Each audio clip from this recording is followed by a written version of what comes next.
এই সংক্ষিপ্তসারটি অ্যাডাপ্ট বইটি সম্পর্কে।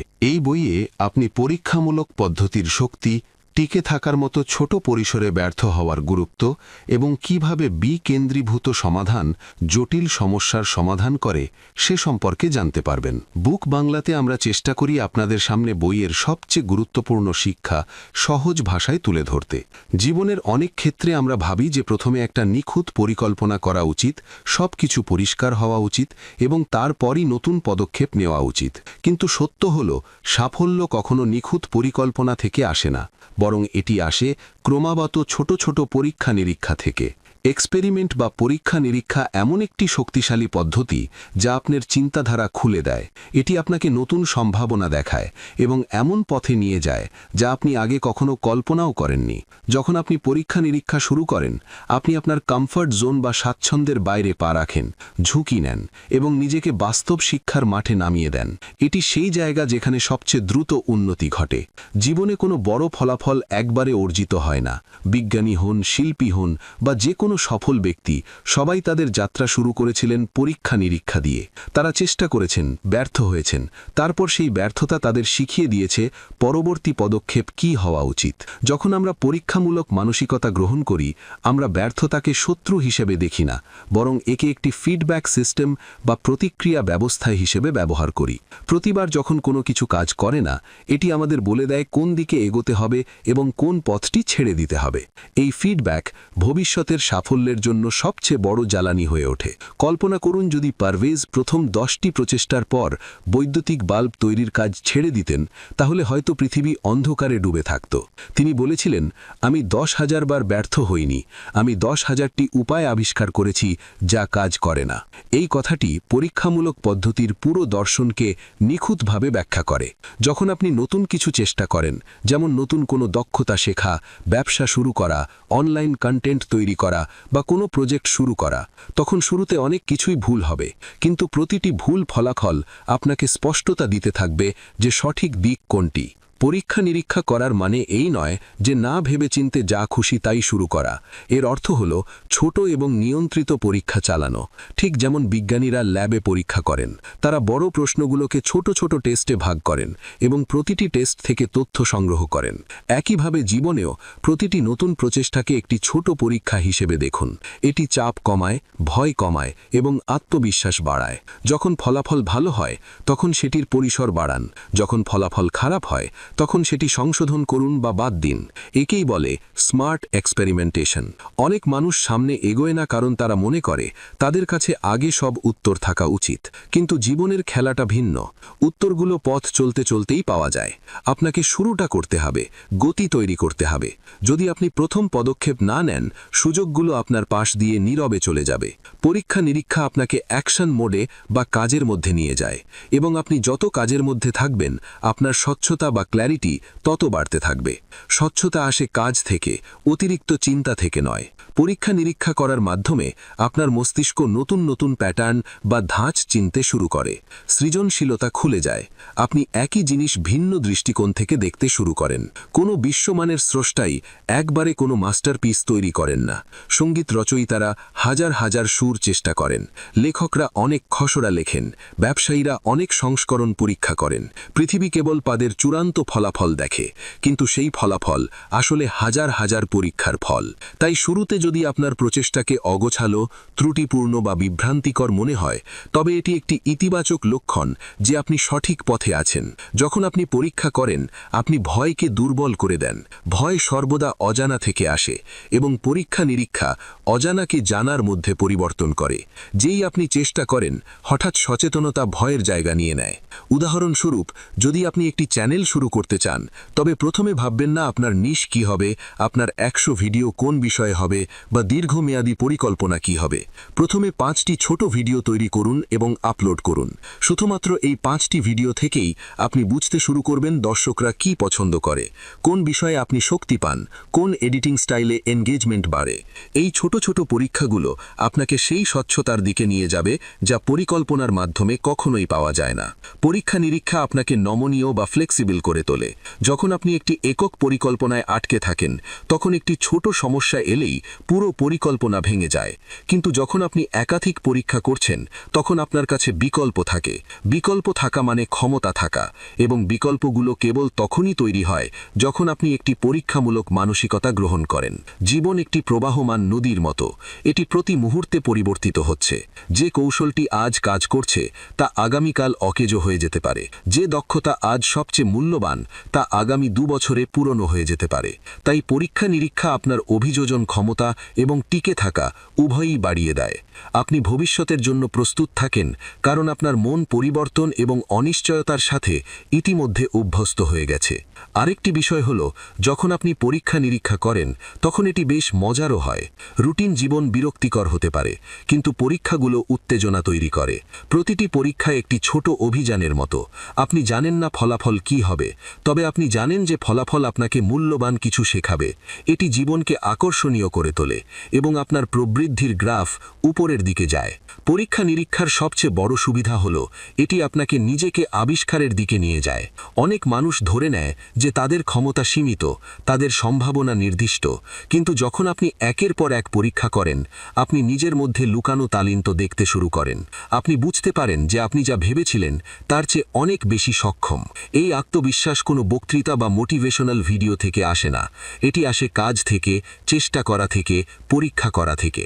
এখন চলুন কথা বলি কিভাবে আমরা জীবনে এই পরীক্ষামূলক পদ্ধতিটি বাস্তবে ব্যবহার করতে পারি। সবার আগে যে কোনো বড় লক্ষ্যকে ছোট ছোট অ্যাকশন এক্সপেরিমেন্টে ভাগ করুন। উদাহরণস্বরূপ, যদি আপনি লেখা শিখতে চান, নিজেকে প্রতিদিন 500 শব্দের একটি পরীক্ষার লক্ষ্য দিন। যদি আপনি ব্যবসা শুরু করতে চান, নিখুঁত পণ্য তৈরি করার আগে 5 জন মানুষ খুঁজুন যারা আপনার সার্ভিসটি ব্যবহার করে দেখবে। যদি আপনি ফিটনেস শুরু করতে চান, 30 দিনের জন্য একটি ছোট ওয়ার্কআউট পরীক্ষা করুন। যদি আপনি যোগাযোগ দক্ষতা উন্নত করতে চান, প্রতিদিন 5 মিনিটের জন্য আয়নার সামনে কথা বলার প্র্যাকটিস করুন।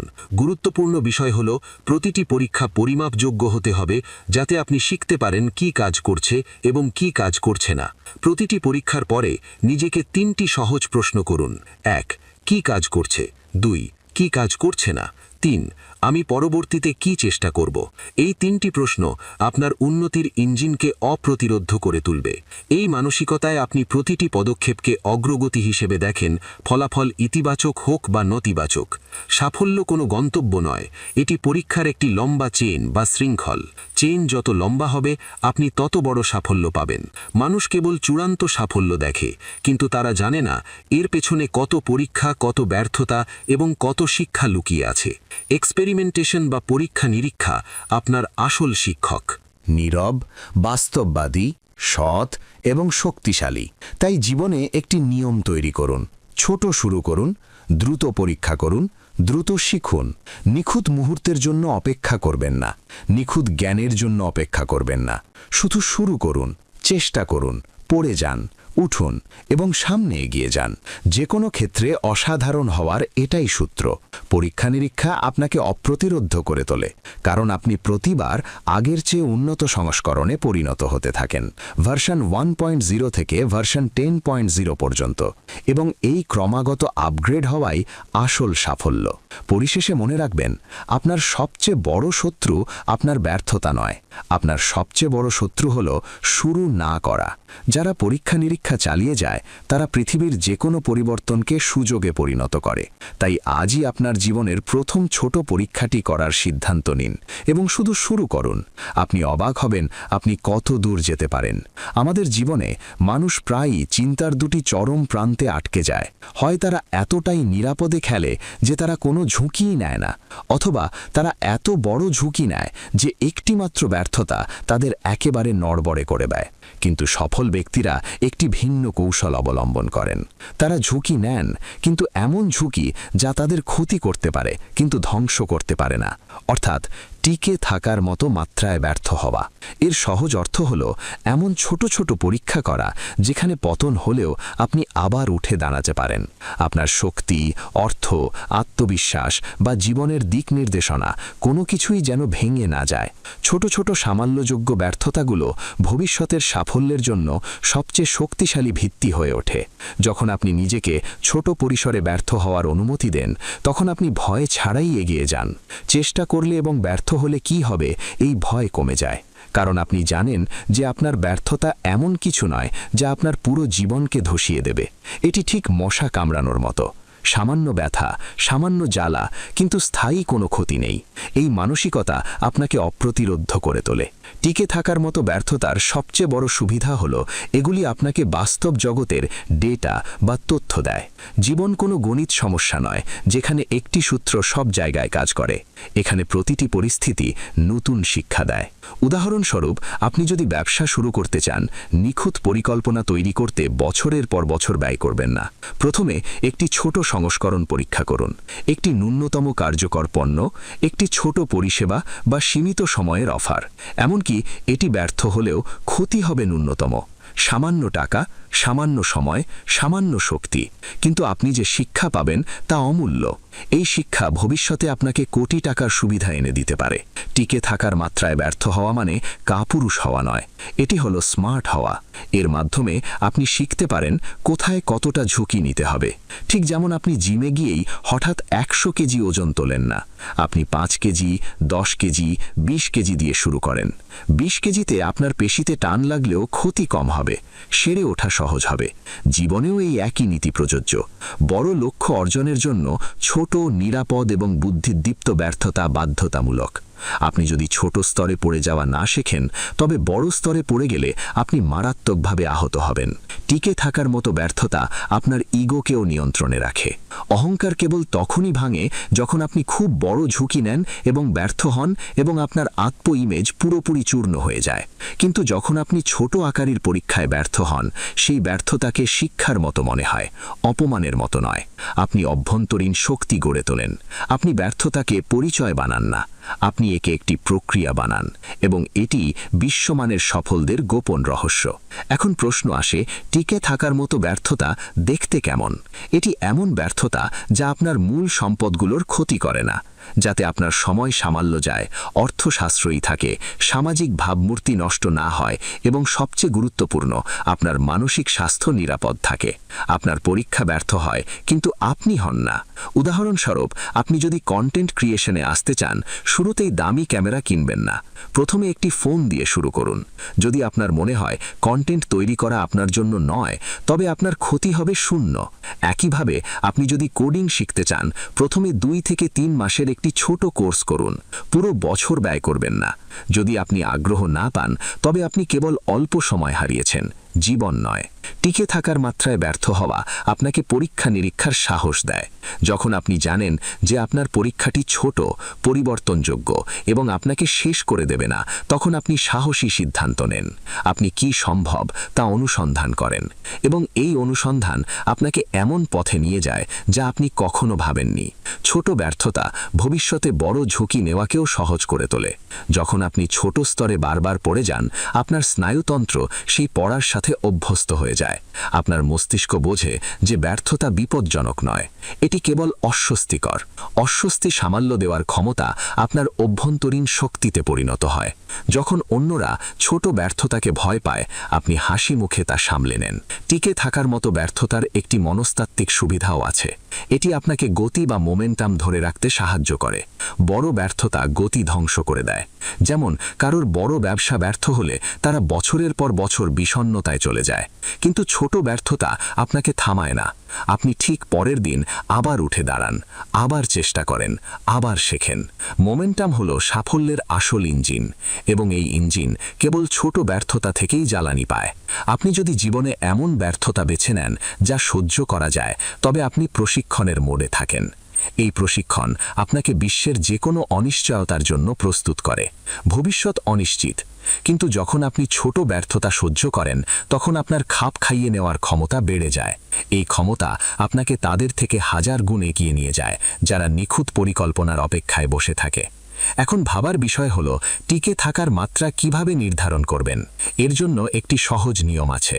যদি কোনো পরীক্ষা ব্যর্থ হলে আপনার ঘুম, আপনার অর্থের নিরাপত্তা বা আপনার মানসিক স্থিতিশীলতা ঝুঁকির মুখে পড়ে, তবে সেটি টিকে থাকার মতো নয়। যদি ব্যর্থ হওয়ার পর আপনার কেবল এতটাই খারাপ লাগে যে আপনি বলেন, ধুর বাদ দাও, সমস্যা নেই, পরের বার আরও ভালো করব, তবে এটি পুরোপুরি টিকে থাকার মতো। এই পার্থক্য বোঝা আপনাকে একজন স্মার্ট পরীক্ষক করে তোলে।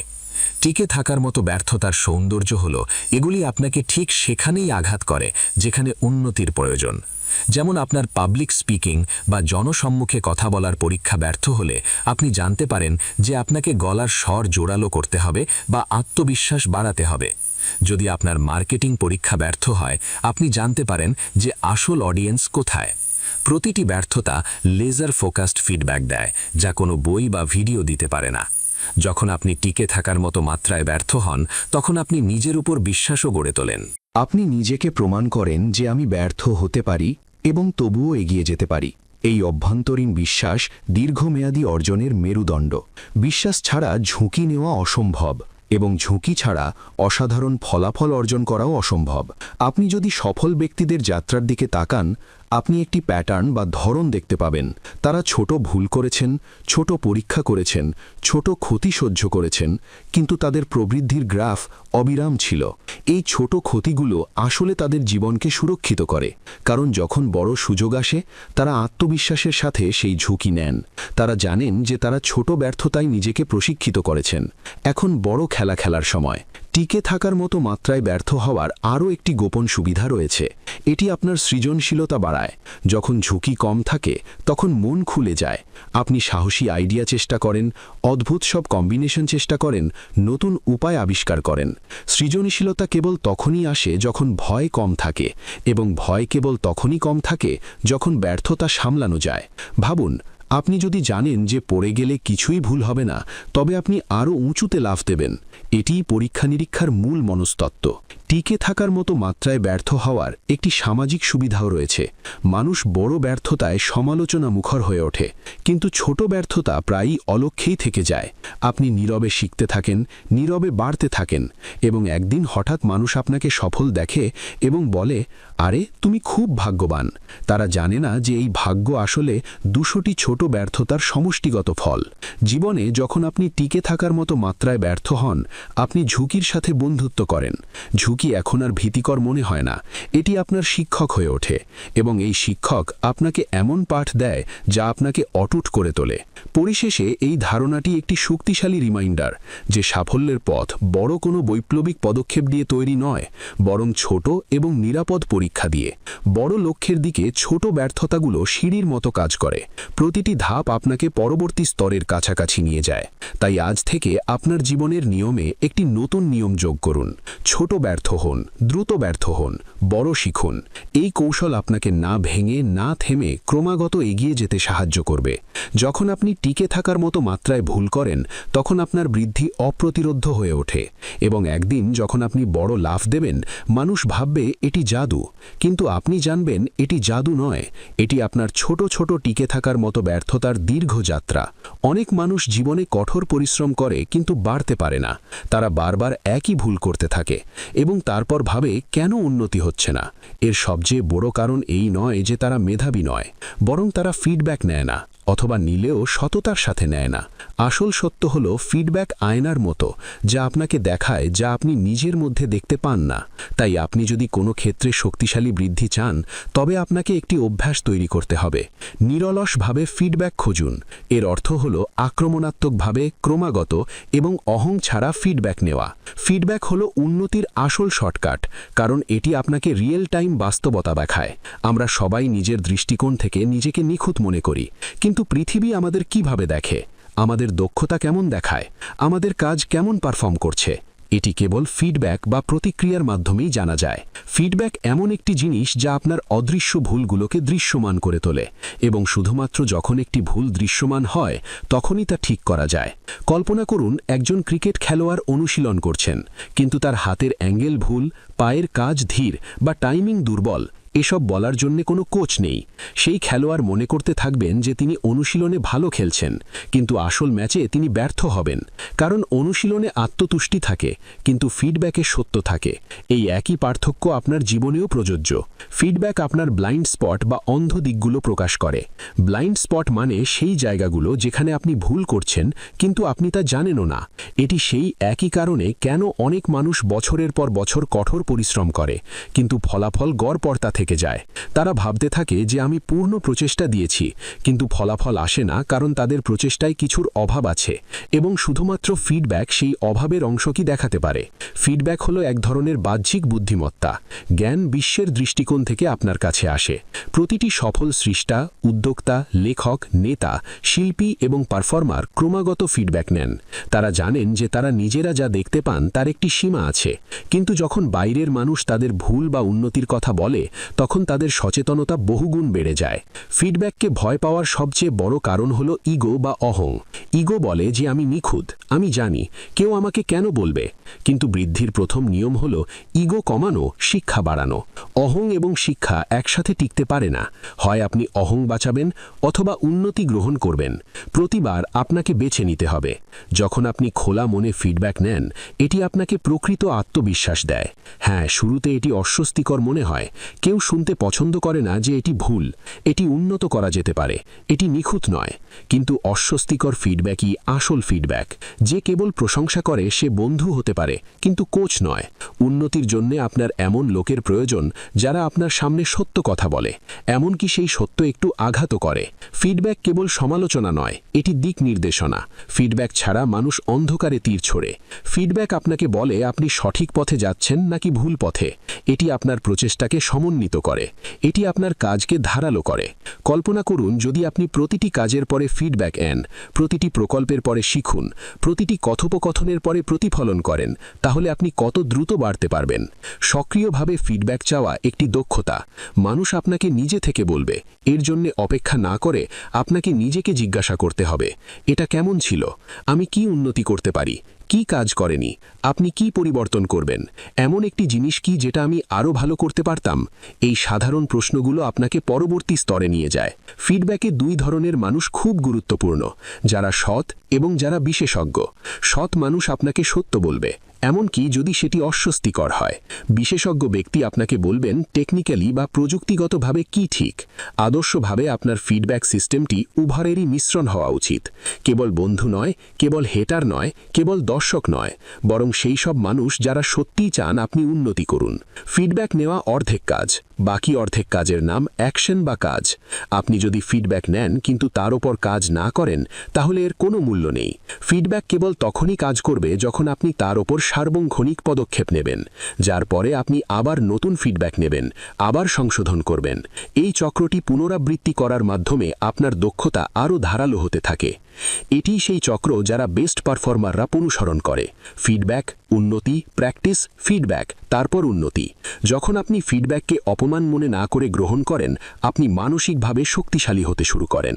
পৃথিবীতে এমন কোনো ব্যক্তি নেই যিনি মহানতা অর্জন করেছেন এবং তার শক্তিশালী ফিডব্যাক লুপ নেই। হাসান, শাহবাজ বা আবু সালেহ বা যে কোনো বৈশ্বিক সফল ব্যক্তি হন না কেন, সবাই তাদের দল, পরামর্শদাতা, ব্যবহারকারী এবং সমালোচকদের কাছ থেকে ফিডব্যাক নেন। তাদের প্রতিটি ভার্সন আগের থেকে ভালো হয়ে ওঠে, কারণ তারা সমালোচনাকে ভয় পান না, বরং রূপান্তরের জন্য ব্যবহার করেন। ফিডব্যাক আপনাকে দ্রুত ভুল করতে সাহায্য করে। আপনি যদি 1 বছর পর নিজের ভুলটি নিজে বুঝতে পারেন, কিন্তু কেউ আপনাকে 10 মিনিটে একই ভুলের কথা বলে দেয়, তাহলে আপনার 1 বছর বেঁচে গেল। ফিডব্যাক আপনার শেখার গতি 10 গুণ বাড়িয়ে দেয়। একা শেখা সম্ভব, কিন্তু দ্রুত শেখা ফিডব্যাক ছাড়া সম্ভব নয়।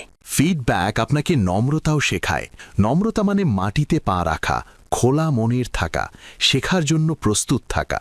নম্র মানুষ সবসময় বেশি উন্নতি করে, কারণ তারা সমালোচনা ব্যক্তিগতভাবে নেয় না। তারা ভাবে না যে আমার সমালোচনা করা হচ্ছে, তারা ভাবে যে আমি আমার দক্ষতা আপগ্রেড করার সুযোগ পেয়েছি। এই দৃষ্টিভঙ্গি সফল ব্যক্তিদের গড়পড়তা মানুষ থেকে আলাদা করে। ফিডব্যাক অভ্যন্তরীণ প্রতিরোধও কমায়। যখন আপনি উন্নতির পয়েন্টগুলো নিজে লেখেন, আপনি সবসময় অনুভব করেন যে আমি ঠিক আছি, আমি এটি ঠিক করব। কিন্তু যখন অন্য লোক একই পয়েন্ট বলে, আপনি স্বচ্ছতা পান যে এটি একটি আসল সমস্যা। এই স্বচ্ছতার সাথে আপনি অতিরিক্ত শক্তি নষ্ট না করে সঠিক লক্ষ্যে কাজ করেন। ফিডব্যাক নেওয়ার পেশাদার উপায় হল আবেগ দিয়ে নয়, যুক্তি দিয়ে শোনা। এমনকি যদি ফিডব্যাক কঠোরও হয়, তবু আপনার মন স্থির রাখুন। শুনুন এবং বিশ্লেষণ করুন, এতে কি কোনো সত্য আছে, এতে কি কোনো প্যাটার্ন আছে, এটি কি উন্নতির যোগ্য পয়েন্ট। অনেক সময় কঠোর ফিডব্যাকও আপনার কেরিয়ারের সবচেয়ে বড় টার্নিং পয়েন্ট হয়ে ওঠে। ফিডব্যাক প্রত্যাখ্যান করা মানে উন্নতি প্রত্যাখ্যান করা। অনেক মানুষ উন্নতি করতে পারে না কারণ তারা নিজেকে সব কিছু মনে করে, তারা সমালোচনাকে ব্যক্তিগত আক্রমণ মনে করে। কিন্তু সত্য হলো, পৃথিবীর প্রতিটি দক্ষতায় সীমাহীন উন্নতির সুযোগ রয়েছে। কোনো দক্ষতার কোনো সীমা নেই এবং ফিডব্যাক হলো এই সীমাহীন যাত্রার জ্বালানি। ফিডব্যাক ছাড়া ভুলগুলো অদৃশ্য থেকে যায় এবং অদৃশ্য ভুলগুলো বারবার পুনরাবৃত্তি হতে থাকে এবং ভুলগুলোর পুনরাবৃত্তি আপনার বৃদ্ধিকে ধীর করে দেয় বা সম্পূর্ণরূপে থামিয়ে দেয়। ফিডব্যাক ভুলগুলোকে স্পটলাইটে নিয়ে আসে এবং বলে, এটি ঠিক করুন, অন্যথায় সামনে ক্ষতি হবে। এটি উপেক্ষা করা মানে ভবিষ্যতের বিপদকে আমন্ত্রণ জানানো। ফিডব্যাক গ্রহণ করা আত্মসচেতনতা বাড়ায়। আত্মসচেতনতা হলো মানুষের সবচেয়ে শক্তিশালী ক্ষমতা। আপনি নিজেকে যত বেশি বুঝবেন তত ভালো পারফর্ম করবেন। ফিডব্যাক আপনাকে আয়নার মতো প্রতিফলিত করে। এটি বলে আপনার শক্তি কি, দুর্বলতা কি, আপনার প্যাটার্ন কেমন, আপনি কোথায় উজ্জ্বল হতে পারেন। এখন ব্যবহারিক কথা, কিভাবে দৈনন্দিন জীবনে ফিডব্যাক অন্তর্ভুক্ত করবেন। প্রতিটি কাজের পরে 5 মিনিটের একটি প্রতিফলন বা রিফ্লেকশন করুন। কি ভালো হয়েছে, কি ভালো হয়নি, এমন একটি জিনিস কি যা আমি আগামীকাল উন্নত করতে পারি। প্রতি সপ্তাহে একজন বিশ্বস্ত ব্যক্তির কাছ থেকে সৎ পর্যালোচনা নিন। আপনার কাজের জন্য একটি ট্রায়াল অডিয়েন্সের কাছ থেকে ফিডব্যাক নিন। আপনার ব্যর্থতাগুলোকে ফিডব্যাকের মতো দেখুন। সমালোচনাও ফিল্টার করুন এবং দরকারি সংকেত বের করুন। এই প্রক্রিয়াটি ধীরে ধীরে আপনার মস্তিষ্ককে প্রশিক্ষিত করবে। আপনি প্রাকৃতিকভাবেই ফিডব্যাক বান্ধব হয়ে উঠবেন। আপনি সমালোচিত হতে অস্বস্তি বোধ করবেন না, বরং উত্তেজনা অনুভব করবেন যে চলো, আজ নতুন কিছু শেখা গেল। একটা সময় আসে যখন আপনার ফিডব্যাকের প্রতি আসক্তি তৈরি হয়, অবশ্যই ইতিবাচক অর্থে। আপনি উন্নতির জন্য এতটাই ক্ষুধার্ত হয়ে ওঠেন যে আপনি সব জায়গা থেকে শিখতে শুরু করেন। এটি সেই পর্যায় যেখানে প্রকৃত অর্থে আপনার রূপান্তর শুরু হয়। পরিশেষে মনে রাখবেন, ফিডব্যাক হলো উন্নতির অক্সিজেন। আপনি যদি ফিডব্যাক এড়িয়ে যান তবে আপনি ধীরে ধীরে উন্নতি করবেন। আপনি যদি ফিডব্যাক বোঝেন তবে আপনি স্থিরভাবে উন্নতি করবেন। কিন্তু যদি আপনি নিরলসভাবে ফিডব্যাক খোঁজেন তবে আপনার উন্নতি হবে বিস্ফোরণের মতো। এই অভ্যেসটি আপনাকে সেই 1% মানুষের মধ্যে নিয়ে আসে যারা গড়পড়তা থাকে না, তারা অসাধারণ হয়ে ওঠে।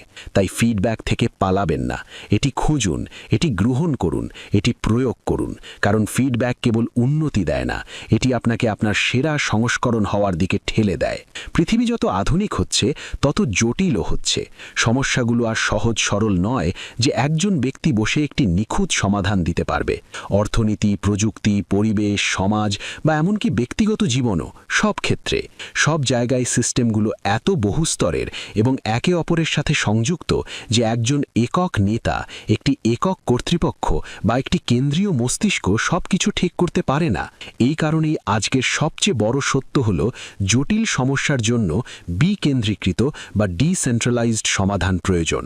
এর সহজ অর্থ হল, বড় এবং জটিল সমস্যাগুলো ওপর থেকে নিয়ন্ত্রণ করে সমাধান করা যায় না, বরং নিচ থেকে ছোট ছোট পরীক্ষা, ধারণা এবং সমাধানের মাধ্যমে সমাধান করা হয়।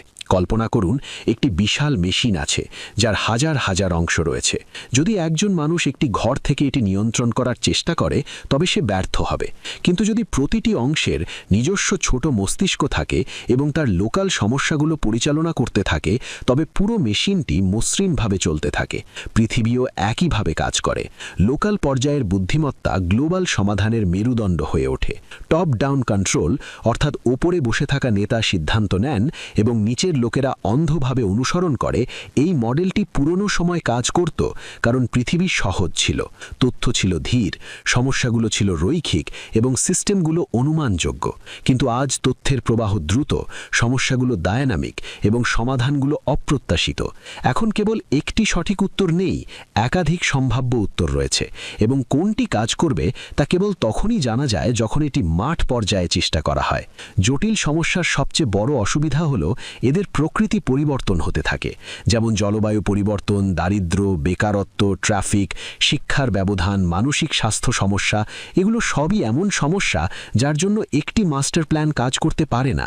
যদি কোনো কেন্দ্রীয় কর্তৃপক্ষ একটি প্ল্যান তৈরি করে, তবে মাঠে কাজ করা লোকেরা বলবে এটি বাস্তব পরিস্থিতির সাথে মোটেও মিলছে না। এটি বিকেন্দ্রীকরণের শক্তি। যারা সমস্যার সবচেয়ে কাছাকাছি থাকে তারা সেরা সমাধান তৈরি করতে পারে।